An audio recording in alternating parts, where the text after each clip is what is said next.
Hey, happy Friday. We're trying something a little different this week. What you're about to hear is an episode of a podcast called Catching Up, where I sit down with another Getting Smart team member to talk about what we're learning, what we're thinking about, and what we're writing as we try to make sense of many things that are going on in the world. All right, we hope you enjoy it, and let me know what you think at mason@gettingsmart.com. Hey, Nate, it's been a bit. It's time to catch up. Yeah, it's time to catch up, Mason. Super excited. This is our first pod and that we're releasing to the world. What are you going to talk about this week?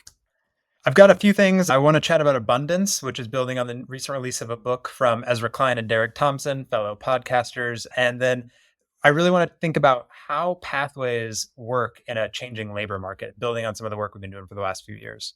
How about you? Yeah, interesting. So there's a couple things we've been writing about at Getting Smart. So I want to talk about this new framework that we've just released that we've been working on for a couple of years and just really think it's an exciting time for us and can be super helpful for the sector.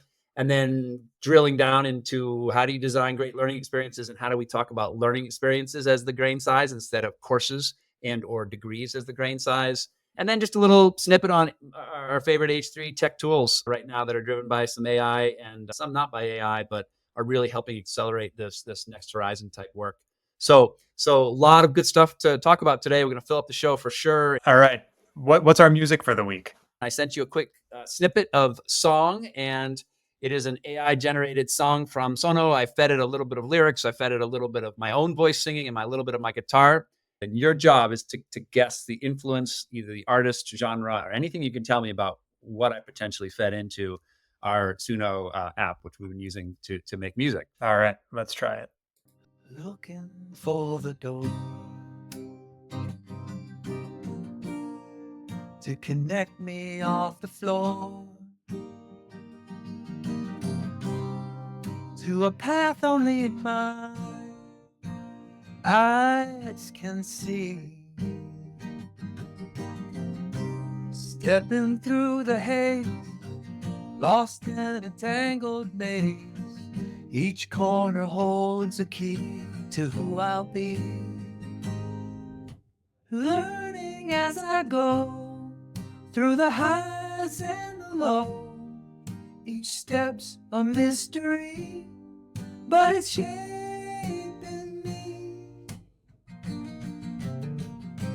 That's beautiful. Is that you, Nate? Is that AI you on the voice? That is me. I fed in a few chords and a few singing notes and then gave it some mysterious style and it took it from there. Okay. What is the mysterious style of this? Did you base it off of an artist or a genre? I based it off an artist, and it might be hard to pick out, but you can give it. I mean, we're gonna get better at this over time. So I think we're gonna always start with a original in quotes song from one of us that we've been working on and prompting, and the other one's gonna have to guess what the influence is. This feels like it could be something along like the Amos Lee kind of world. Amos Lee, Ray LaMontagne, kind of like a little soulful pop songwriter. You got it. Ray LaMontagne was what I fed it. So well done, Mason. Gosh. Our first one, outstanding. Applause all around. I gave it a first few lyrics that I made up on the spot. This was a one-hit wonder, so I didn't practice at all. And then I said, extend the lyrics. Gave me a set of good cheesy lyrics. I said, make it about personalized learning, add a little education in it, and then put it in the style of our friend Ray. So there you go. Nice That's work. amazing. That might be the only one we ever get. That's pretty impressive. I think AI, you can tell that AI has never smoked cigarettes by how unraspy its Ray LaMontagne impersonation is. I tried to make it raspy, but it didn't even pick up on the raspiness. It cleared it up for me. I was like, I really need to make it more raspy, but I didn't have time. That is funny. Awesome. Well, thanks for contributing to our first intro music. Well, it makes in a lot of ways. You and I you especially have been embedded in music for so long in your life, and me just sort of dabbling in more the last couple of years. But this idea that we're always striving to get better and create songs that people like or that we like, and then I can feed it in literally, I think it was 32 seconds of something, and it can clean it up, create lyrics, create a whole song that I could quickly publish to Spotify, and people could listen to. So there's something really interesting about creating art that way. There's something really challenging about dampening human creativity in the process and removing that piece from us. And so that's what I'm wrestling with right now. Me too. Yeah, maybe we'll probably talk a little more about that later today, as I'm sure, because it's a wild frontier out there. But I'm curious, Nate, what did you see this week? What did you learn? Yeah, a couple just I think one of the things that was caught my eye is as I was browsing email and reading pods or listening to pods and reading blogs is I was listening to the Future of Education podcast, which Michael Horn runs from Clayton Christensen, and he was interviewing Ron Mattis, who part of Step Up for Students, which is the ESA slash scholarship slash voucher program down in Florida. And it was a really interesting interview. Not that the fact that a lot of people were participating in these voucher type programs, which they are in Florida, and there's a variety of types, but that some school districts, not just in Florida, but in other places, Arizona and Utah, who have big ESA programs running, is some districts are offering a la carte service back. So if you go to say Vail, Arizona School District or Canyon School District in Utah, they have a published list of here's what you can participate if you are not enrolled in our district, but you want to say play sports or you want to do drama or you want to take one course in person. So this idea of unbundling is really intriguing. We've written a lot of expanded learning ecosystems matter to us. Bundling things back together matter to us. We have some nervousness around what if everybody pulls out of the public sector because we deeply believe that public education is important. But the idea that a public system, a district could then offer services to homeschoolers who are either never enrolled or made of unenrolled may create a more of an open walled system that we've been thinking about. So that was sort of interesting to me. What about you? That reminds me of the unbundled conversation that you had with the folks from Colorado, and Amy Anderson kind of took a moment to be like, we actually think of this as bundling rather than unbundling. And so that example of like the public school offering within that same world kind of alludes to that we're actually going to be bundling, unbundling, rebundling over and over and over until people have options. And who knows what the final version will look like. Right. And how do you make it so it's sustainable? I mean, I guess I'm trying to think of, we're going to talk a little bit about abundance later on in the spot, but this idea of how can we make sure that public schools stay well-financed and well-supported for all students, because 95% of students are always going to be in the public system. Right. Also, perhaps appease some of this, hey, people want to do things, education in a different way, and have some two-way street, a market going both directions. And I think currently right now on the negative side, people are like, oh, we're losing students because of the ESA world. And these are just a few examples of, maybe this is a little glimmer of what could be a bit more of an open marketplace for education, which may serve students in the long run. There's all sorts of issues of accountability and things that we've been talking about at Getting Smart that we're not sure how to deal with when someone backpacks money directly to their child's. But we are starting to see a little bit more of an open marketplace, which is interesting. No, it totally is. And something that I saw this week, I was at the Digital Credentials Summit in Arizona. And the main reason I wanted to go to this event was to get workforce and higher ed and K-12 all in the same room on credentialing, because you and I have been doing a bunch of research into that and writing and thinking, but it's just been a little trickier to access, particularly what HR and workforce is thinking about with regards to credentials. So at this event, I learned a lot. I wrote a recap that I'll link in the show notes as well, just about what I was hearing. But there's one piece that really, I guess, stood out to me, which was, I know, and you're always like a leading advocate of this on calls, but this idea that a learner is self-sovereign over their wallet and can control the information that's in it. And at the same time, we are hearing from workforce, like, yes, it is about the employee, but also employers are going to be gathering information and sort of passing it on about you as well. And so there's a piece of me, it just raised this little flag in the back of my brain as we're thinking about creating these records of like how to keep it both transparent, but also something that is not taking all this baggage with you. Like thinking of the worst possible example is like a criminal record where you just can't escape certain things that have happened. And there's so many tools right now that are gathering passive information about how you are as a communicator, how you are as a worker. And if those start to get incorporated into this ecosystem, that makes me a little wary, but I'm still very optimistic about the idea of a learner record. It's just very important to keep the learner or the user at the center of it rather than the company. Right. No, that's super interesting. So imagine we all have our LERs and there we can store these learning and employment records on our digital wallets and we have control over them. But we've also been talking about rating quality of the experience. We've been talking about whether someone is proficient in a competency or not. And those are actually real measurements of proficiency. And so if someone performed poorly at a particular job or an experience for all sorts of reasons, it could be that they weren't skilled enough. It could be that they were a learner, whatever the case may be. Is there a decay rate on that? Is there some way that they can overcome that so that disappears? Like, how do you wipe the slate clean? Kind of like a speeding ticket, Totally. right? Like, there has to be some time period where you can control that. Yeah. At the same time, if there's someone who's really a poor performer and someone who really is not skilled and they're trying to apply for a job where they need those skills, that also is really important for the employer side. Really interesting. And I think as privacy and self-sovereignty and those things come up with LERs and digital wallets, we're going to have to reconcile and figure those things out. The last thing I'll say on this is, as you were just talking, it made me think like this really makes the case for a more competency-based, progression-based approach. Like if those little things about your communication style show up on a progression of like not very capable in communication or whatever, then over time you could actually prove that and advance up the progression, which is sort of a way of wiping the slate clean, right? Like you are actually advancing through these skills and competencies. So as we're thinking about extending these portraits of outcome frameworks to other people in the community, other people in the school, that just seems like a really useful way to show progress without obfuscating of details of the past. Right. That's a good point. And I think the progression work that we've seen in K-12, especially when people implement a portrait of a graduate and they have a progression that is advancing across 8 levels or 5 levels or 10 levels, whatever they want to do, there is no, it's not a rubric in that someone is doing poorly on something. It's just that Right. someone is a novice at something. And so, Right. so that may actually ameliorate a little bit of this issue where you start with novice and you're moving forward towards expert and advanced. And when you look at portraits of graduates, every single portrait of graduate that I've ever seen would apply to adults in the world as well. Right? Absolutely. And even the language and the progression potentially would apply to adults. And so unlike a standard for, say, algebra, which says you understand how to solve for a single variable or something like that, very, very discrete, and someone might master that and wouldn't have to keep working on it. But collaboration, communication, creativity, all those things are progression friendly. So I think that's a really good point you make, and one that we need to continue to dig into on this show. I agree.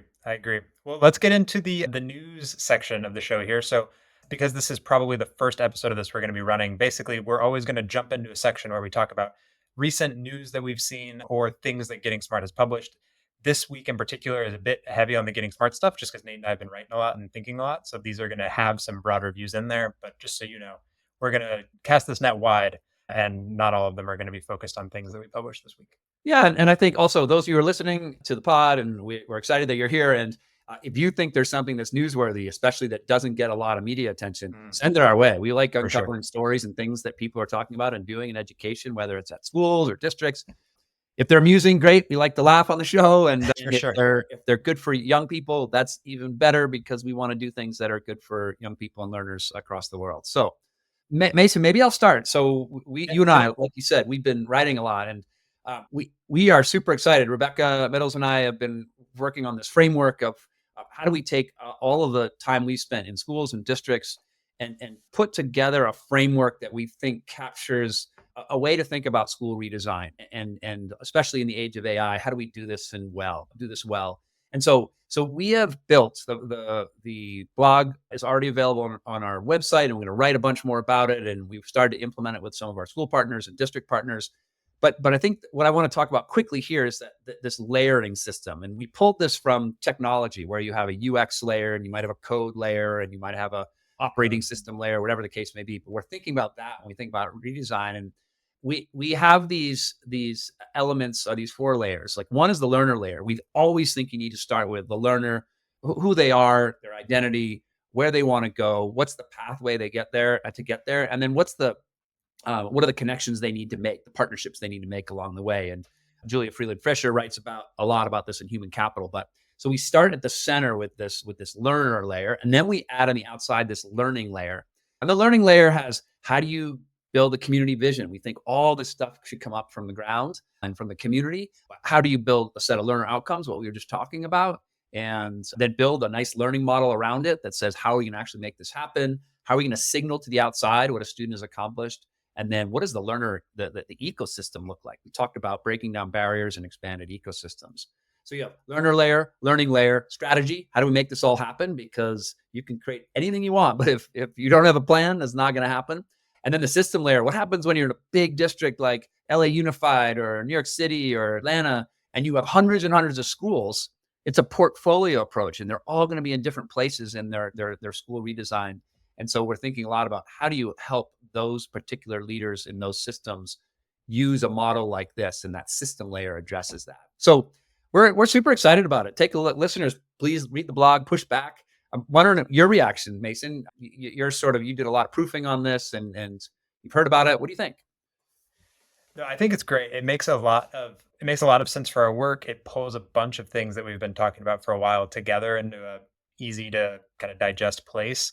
One thing I've really been appreciating is just as we've been having calls, or I've been on calls with you, you've been sort of messaging like just like it says in our framework. Like you've been really connecting a bunch of things that we've been doing back to this, which makes it feel much more alive. And I think sometimes when people make a framework, it just kind of dies in a PDF somewhere. And this is a really great way to just keep it alive and keep using the terms so people are both familiar and know how to relate the experiences or the things they see in the world back to it.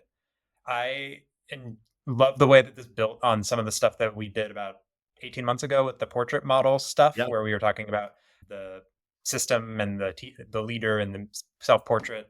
And I think the way that you framed it as inspired by technology is pretty thought-provoking in some ways. I think that like at its core, and maybe at a more philosophical level, like all of these things are complex systems and we're trying to just map them. And so it does make sense that at kind of a core nugget, they hold sort of the same ripples, even if you're pretty fundamentally redirecting where those are applied. So I think that was really smart as well. Yeah, I mean, I think the journey, we're trying to figure out how do you some of this stuff's so complex, right? So If you're complex. operating school in a district and you have the ebbs and flows of leadership changes and student changes and community changes, is how do we simplify this process so everybody can find a spot on the map within the framework? And so that's the goal for us. We want people to be able to see themselves and see their communities in this process, know where they want to go next, and know why they would be doing that. So we frame it as a why. What are the outcomes? How are you going to do it? Who's going to see the signals, and then where on earth is this whole thing going to happen? And then you layer the strategy and the systems work on top of it. So more to come, folks who are listening, and pay attention to that blog and push back if you see things that we're missing. We're working on a blog right now about the AI layer that drips over this to say, how do we make these things more efficient? Do we really need to spend an entire year doing a portrait of a graduate? Does that actually help learners? Or can we do a portrait of a graduate in a couple months and then quickly get to the learning model and the progressions that the learning model drives to, so that we're more quickly getting to students? So that's one thing I was thinking about. What's some other news in your world that you've been writing about or thinking about? Yeah, I feel like we're at this point, I think societally in the last maybe the last month, where it feels to me like we really crossed some sort of threshold. Things just feel a little different. And so I've been really looking back at our New Pathways campaign, because this was a campaign we started about 3 years ago. And so I've been looking at it with sort of present day eyes and being like, does this still hold? Basically, the things we've been saying, do they endure change? And anecdotally, I'm up in Seattle, and I've had a bunch of friends and people I know get laid off recently for a number of reasons, but a lot of them are in the tech sector. And so I was grappling with this idea that like everybody I know is not everybody I know. A lot of people I know are Everybody, Mason. everybody is unemployed. It is crazy. No, there's a lot of people who are unemployed, and the job market is really tough for them. And at the same time, we're saying that employers can't find workers with our Pathways campaign. And those two things were just not squaring in my mind. It was like The number's the same, right? The number of Yeah. unemployed and the number of employers looking for jobs or looking for employees is actually the same. We just haven't found that match yet, right?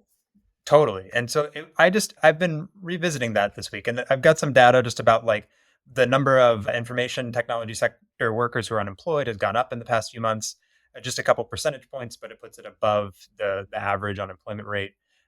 We have these folks that are 65 and older are increasingly working later into their life. So that's going to make up about 21.5% of the workforce in 2031, which is a pretty big portion. Of 65 and older.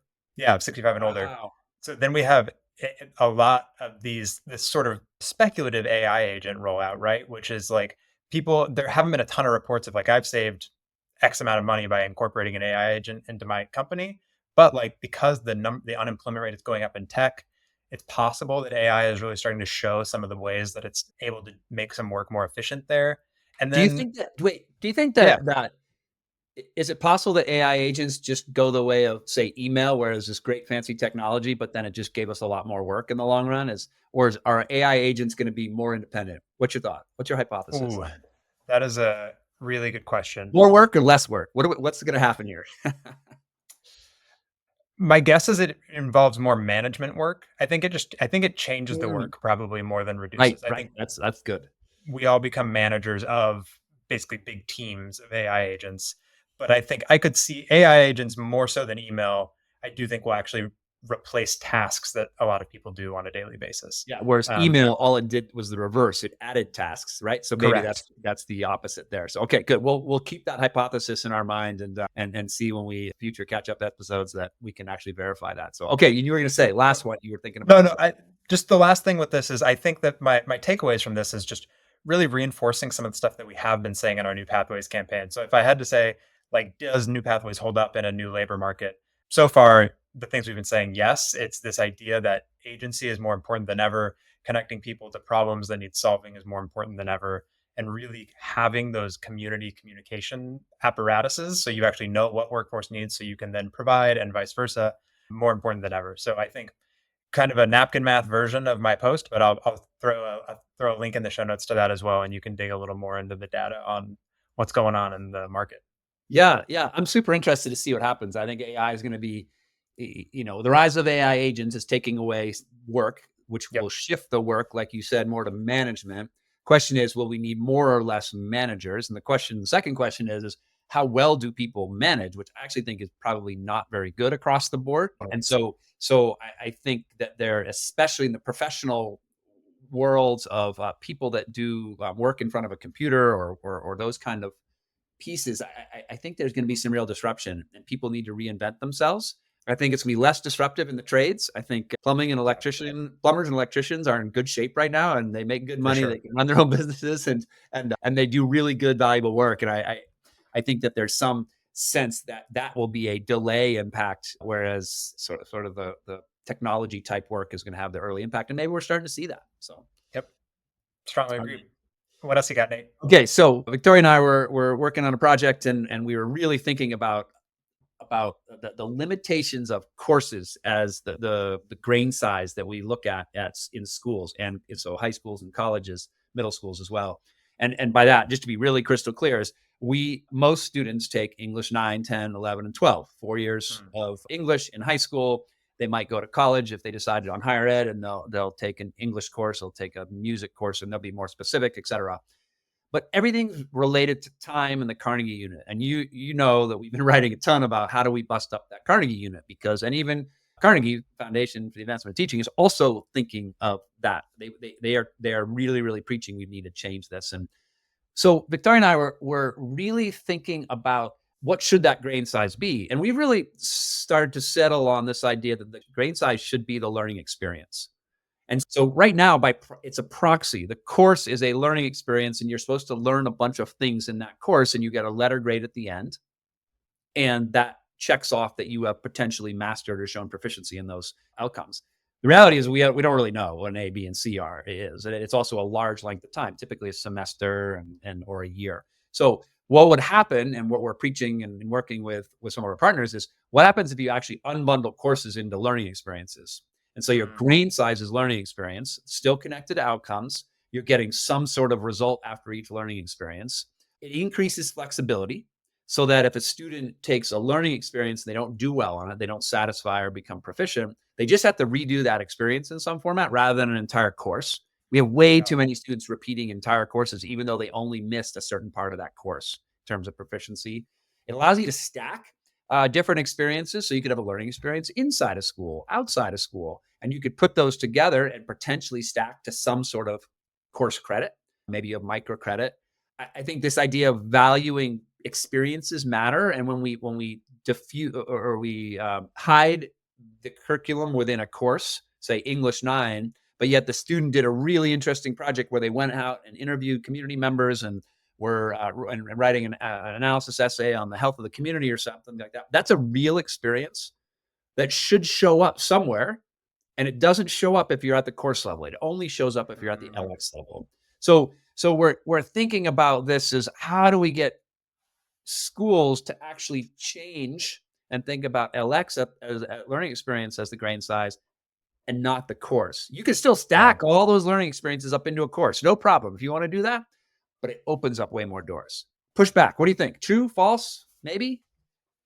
I think that's totally true. I think there's a piece of this that feels like it's happening in some way, but the student is not able to communicate it, right? Like Mm. if you get an A on an essay in an English class, that's sort of a learning experience. You know how you performed on it, but it's really hard to then ever use that to your advantage again in the future and be like, oh, I actually wrote this essay on this thing, and I have a little more maybe content expertise in the case of an essay because of that.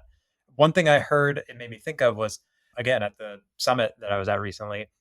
They were really talking about the ways in which a very similar line of thinking applies to stop outs from college.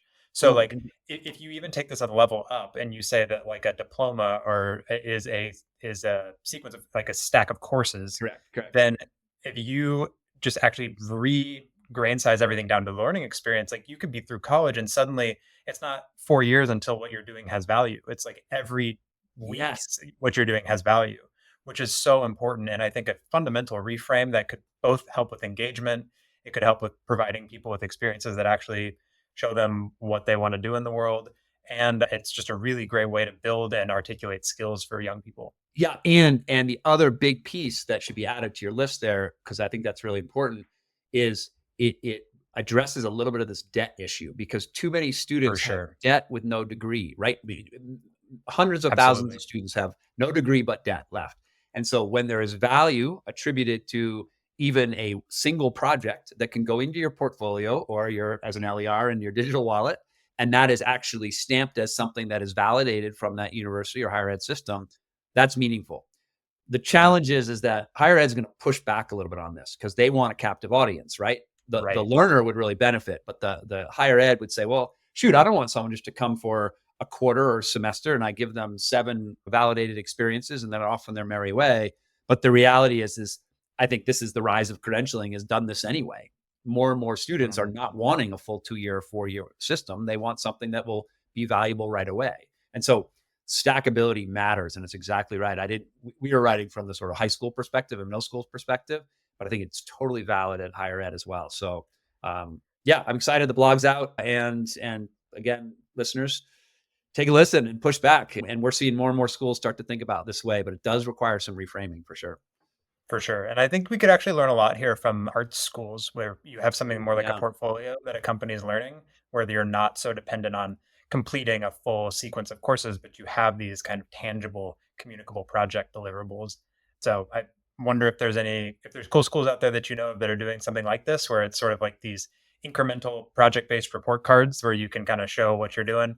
We'd love to hear about it. So Yeah, feel free yeah, to let very, us know. very. I mean, I think it's very, very few because most of them are translating out into a typical system. Totally. Typically, it might be in the private sector, it might be a micro school, and they're just saying, "Here's your portfolio. You're building it, and your portfolio is a set of projects, and they stack to whatever you want. They can stack to credit, stack to degree, whatever the case may be." So, let's keep investigating, and if we find some good examples or listeners hear something and want to send it our way, we'll definitely do a profile. So, all Love it. right, Tag, back to you. What do you got? What do you got for me, Mason?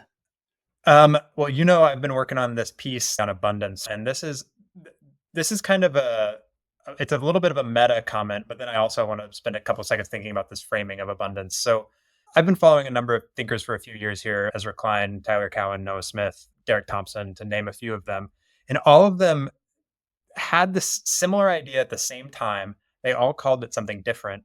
And over the last 4 years, it's sort of coalesced into this idea. They just published a book on it called Abundance, they being Ezra Klein and Derek Thompson. So I love this idea of an evolution of an idea where, like, and I think it was 2021, Ezra Klein put out a blog post on supply side progressivism, which is what he called this. Like, if people need more housing, the problem there is we don't have enough houses and we need to make it easier to build, right? So that was sort of the impetus.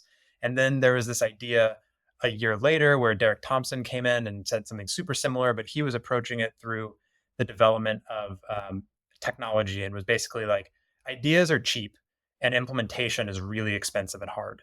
And like that is wrong. That's like a mismatch of effort and I guess skill. And then you have Noah Smith, who's this economist, and he says a lot of kind of quippy things all the time, but he came up with this idea of checkism, which is basically that the problem with progressives, not to make it political, but he was kind of zeroing in on them in this post, is that the size of the check is the only thing that gets reported on, and the outcomes never get reported on. So it's like if you have a bigger check, you could see this with like the CHIPS Act or something that passed, where it was like this huge act for incentivizing building in America. And then it took so long to roll out the money that we kind of just like pushed the outputs down the road. And so this is like all three of these things they were talking about it for 4 years, and it came together in this idea of abundance. And I've been listening to all of them and have a bunch of different lenses in now. And I was like, what would it be like to apply this to education? Because we have a set of similar challenges: slow moving bureaucracy that prevents innovation. We have a bunch of different restrictions and just processes we've put in place that are really good in some ways, and they mean well, but they also slow things down. And then outcomes, of course, as you know, in education are just so difficult to communicate and report on. So recently wrote a post that's sort of looking at emerging education innovations through the lens of abundance. And you had the chance to read and offer some feedback, but what do you think about this framing of I mean, abundance? first of all, I do love the book that just came out, and I wish they had written a chapter on education. They didn't. They wrote it on energy. Always. Like they missed that sector, and that's fine. Maybe they'll do an addendum. Maybe we should send them an email. Get on their podcasts and talk about it. Exactly. Yeah, that would be good. Well, we volunteer to be on both of those podcasts. So we are publicly saying we'll go there. So a couple of things I'm thinking about is I agree. And I read your blog, and then I actually dove into a couple of pods from both of them as they're being going on the interview circuit around the book.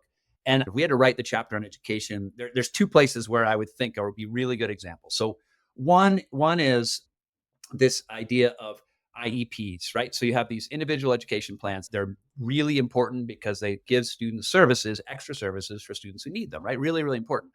Yeah. But almost anybody who works in the IEP business in schools, it is a very arduous, long, very legal type process. And it takes a long time for a meeting to happen, for the IEP to be built before actually services are given to those students. We need to figure out how to do that at 100 times the rate, right? And so that's an example of really good ideas. We need to serve all students, especially students that have high needs. And we need to do it. We need to reduce the process time and increase the outcome side. So that the outcome being this student is getting great services and actually it's helping them grow and become great citizens of the United States or something like that, whatever the case may be. And so that's one. And then the second one I was thinking about as they were talking about all these other sectors was around standardized accountability testing. And so we do this crazy thing, as you know, where in schools, teachers are assessing, so they know where their students are at. That's pretty flexible and nimble, and teachers can do real-time adjustments.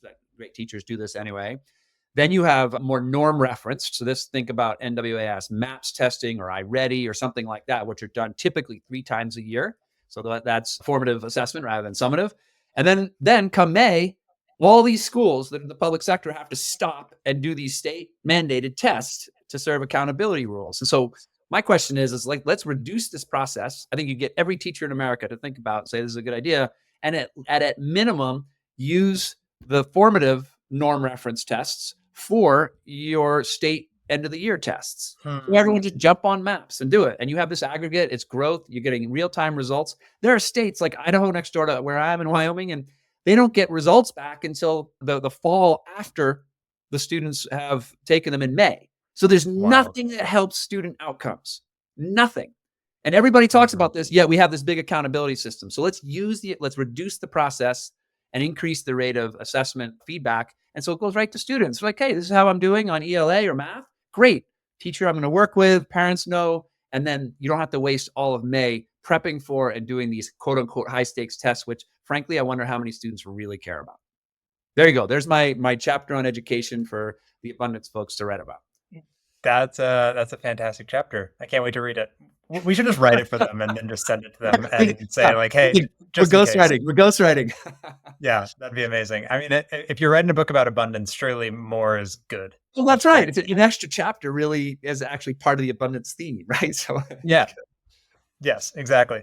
Well, cool. I would love to hear anybody's thoughts on that blog. So feel free to send them to mason@gettingsmart.com. It was sort of a challenge to myself to reshape some of my own thinking on some of the content as well. So yeah, And Great. basically, I think Nate, you now with that blog going out, I've won the award of having the most detailed and deeply thoughtful philosophical type blogs for Getting Smart. There's got to be an award for it somewhere. yes. And I read through that as a review. I was like, wow, this is a well written and well thought of. A lot of times all our blogs are great. Don't get me wrong, but they're shorter and they're really specific. And this is expansive. You're talking about big ideas here. So we're going to give you some sort of Getting Smart award, and I'm going to call it the Smart Deep Thinking Award blog for Nice. 2025. I've already awarded it. It's done. Wow. Well, this is an honor, and that is a really good example of how to give an award fast with outcomes. And so now I can continue to improve down the road as well. And can you please add it to your digital wallet, right? And just of course. now add this award, and the validation will be from Nate McClennen, stamped with this newly created award. Love it. Fantastic. Thank you for the award. It means a lot.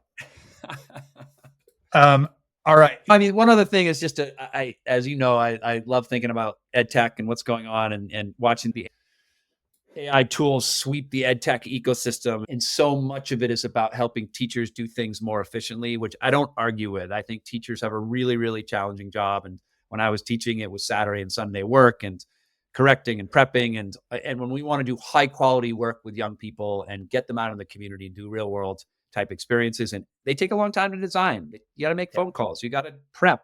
And if we can make other things more efficient with lesson planning or all the administrative stuff that happens in schools, great. And there's a lot of AI tools that are doing that.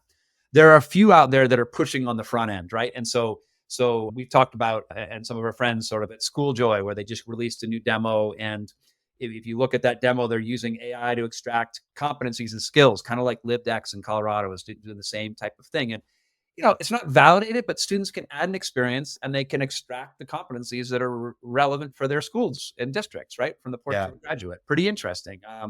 Beacon, we're over at Building 21, and their network is their Beacon platform. They've got a new one they just released, the new version. Everyone's a learner in that. So the teachers and the students are all creating learning experiences for themselves, or they're being created for them, and they're connected to a set of competencies that are relevant. And they're tracking along a progression. It is a system designed for the future, not for the past. Mm-hmm. And then obviously something like Play Lab and Inquire are really helping with how you accelerate real world project-based learning design. That takes a long time to create these things. And you have to create your 8-week progression, and you have to create what's the engager and the driving question and all the learning activities. And both Inquire is very specific to AI-driven PBL, and Play Lab you could custom build, as you know. And I think both are great tools. And I think we're going to see more and more tools that are pushing on that H3 the new horizon type work to make that work easier than it currently has been. Yeah, no, I checked out that demo from Schooljoy as well, and it was pretty amazing. Especially it started to gesture at some personalization elements that really help teachers personalize content delivery and experiences for the learners. And it kind of, I guess this idea that I've been sitting with this week is that if you have AI is going to reward people with more data, right? Like the more data you give to something, the better it can do.